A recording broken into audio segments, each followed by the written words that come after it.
Hello everyone.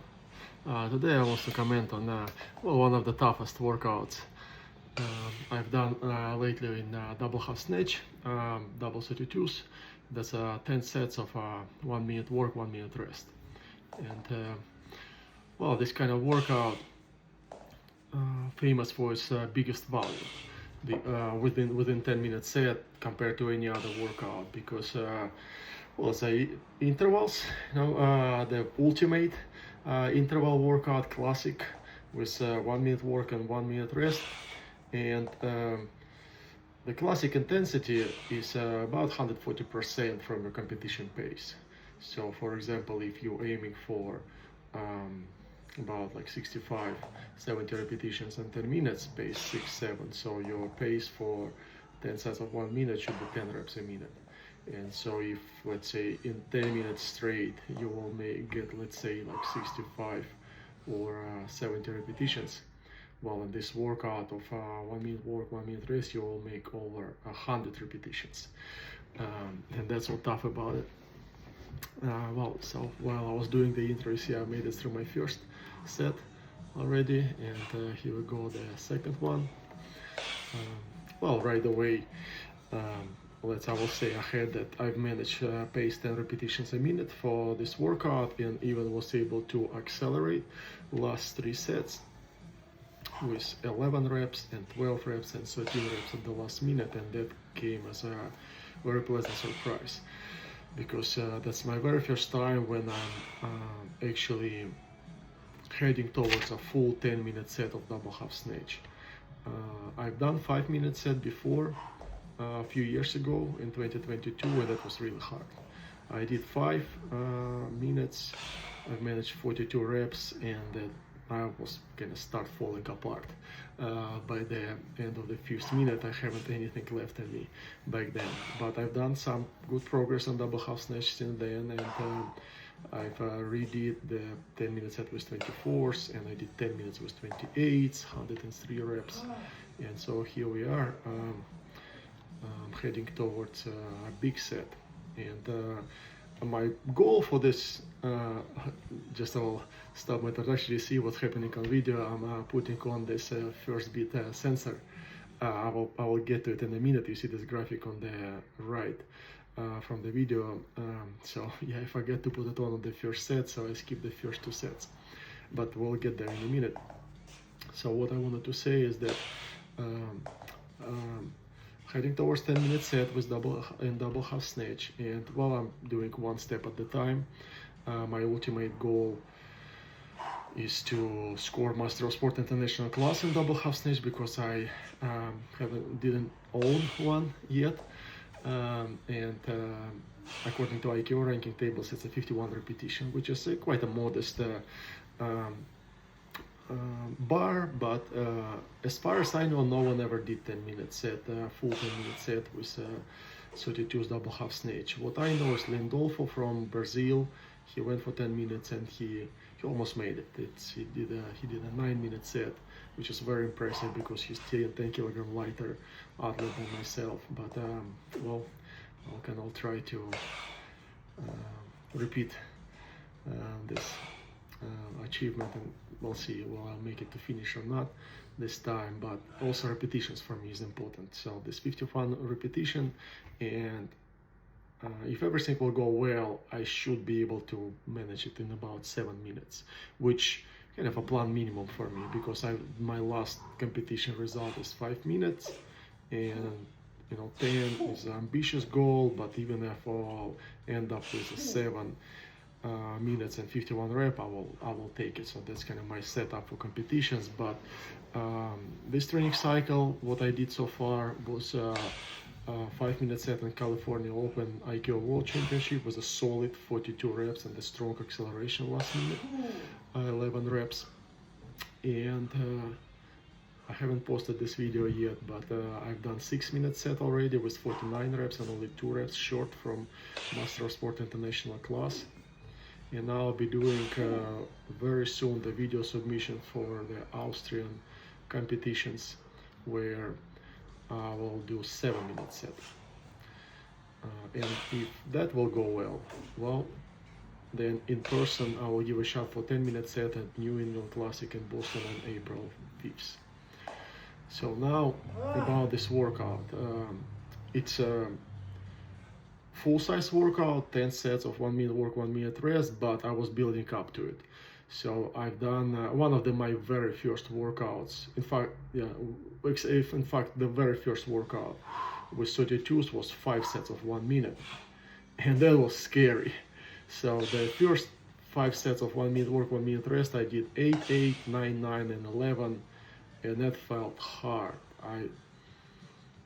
I wasn't seeing myself doing, even 5 minutes back then, but it was a 10th of February, and things got better since then.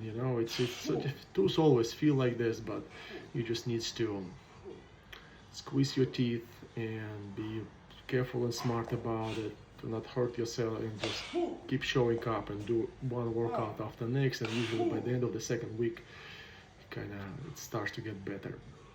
So I did 7 sets of 1 minute work, 1 minute rest on 24th of February, and that's already was no 8s there, and it was 3 9s, and then 3 10s and 12. And here we are.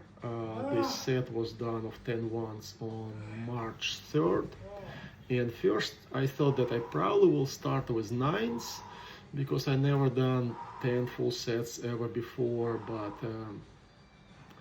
just very tempting, to have a 2-digit pace, 10 reps, and it kind of was in my head during the warm-up, and it felt not bad, this pace 10 for, last 4 sets of a 1 minute work, 1 minute rest, and I was able to accelerate from there. So I thought, let's just give it a shot. Let's just give it a shot for 10, see how it will go.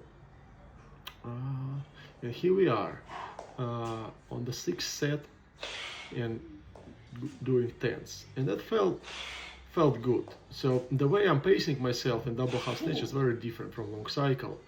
I guess because in long cycle you have a very obvious middle point. You have direct fixation on the way up, and you have a direct fixation on the way down, so it's easier to kind of spread the reps through the minute, and whatever pace I'm doing for long cycle, it's evenly spread through the minute. Like if it's pace 10, it will be exactly like 6 seconds per repetition, which is not the case for double half snatch, especially with 32s, because the pull is so energy consuming that it takes, if you keep going like this, you're like overlapping with, on recovery, with burning more than you can regenerate, and it just doesn't work.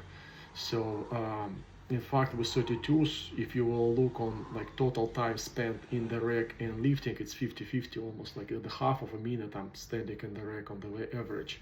And the way I perform it here is I'm doing the shots, 15-second splits in a minute. And this pace 10 I'm performing by doing shots of 2 reps, 3 reps, 2 reps, 3 reps, and that's how we get 10. So you see, I did the first shot of 50 seconds. Here goes second one of 3 reps. 1, 2, and 3. 25 seconds. I have about 5 seconds in the rack, and I'm breathing, dropping my heart rate down. And I actually kind of figured by the 7 sets that I need a bit less time, because its next shot is a 2 reps. So see, that's a shot of 2. I'm done by 40 seconds. Breathing 45, and again I know that actually for 3 reps, if I will be doing it till the last second, I will make maybe like only 12 seconds. So that's why I was waiting even a bit longer than 45 seconds. Here we go. 7 sets done of 10, and well, we'll spoil the surprise. That's from where the pace will go up. Pace 8, 9, and 10. But let's take a look on this first beat graphics, and I will. You can click the link in the description below where I refer to First Beat. It's a great company of a scientist, a sports scientist that came up with this heart monitor sensor that goes like I'm wearing the sensor on the chest, but there also the tank top exists with the sensors, and it holds surprisingly well. I'm using it for over a month now, and it's never ever slide down of my chest and interrupt the recording of the data.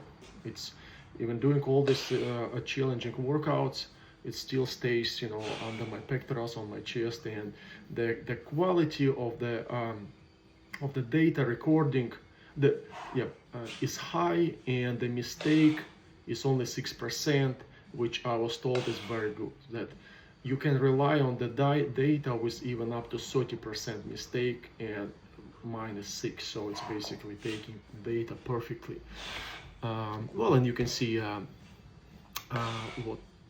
well, again, you see I put the timer, the sensor a bit late, so I missed first 2 sets and the warm-up, but well, that's the main chunk of a workout, and then cool down. So through this time frame, you see I've scored 185 maximum heart rate at the last set, with the low heart rate of 74 and 126 on average.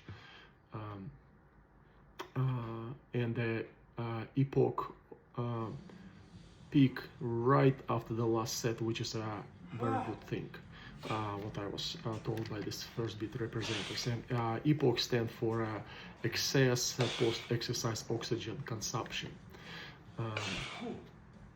So what I like about this graphics is how gradually my heart rate is growing from the first set to the last. So you see, well, it's here the short set, but it's 170, and you can see each next set is getting to a little bit higher. And this red zone, the transport, that's the highest heart rate zone. You see, it's even wasn't here yet on the short set, and its start appears from the fourth set, and it's getting thicker and thicker toward the last set, which makes sense because you see I'm increasing the pace, and I'm keep holding this a short time of rest of only 1 minute. Here we go. You see the last set is coming, and the highest heart rate on the last set. But then what's also important is to practice kind of soft, end of the workout. And you can see my GPP sets here. I did 3 sets of squats and 3 sets of dips. So there's a first set of squats, second, third, and then first and second and third sets of dips. And that's my 10 minutes of running, and that's my cool down and stretching.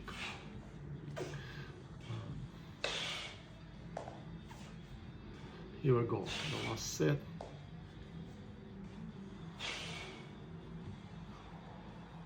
First shot. Yeah, so I'm here doing 13 reps. So I'm going on 3 reps per shot, while in the last 30 seconds will be non-stop lifting. The great thing about this workout is that you feel really warm by the last set. You don't feel any danger, of pushing it, because you're literally hot after all this intense work. Heart rate is high, and you're already sweating quite a lot. Well, in a good way, that the body is steaming, so muscles are really warm. So it feels great and safe to push the last set.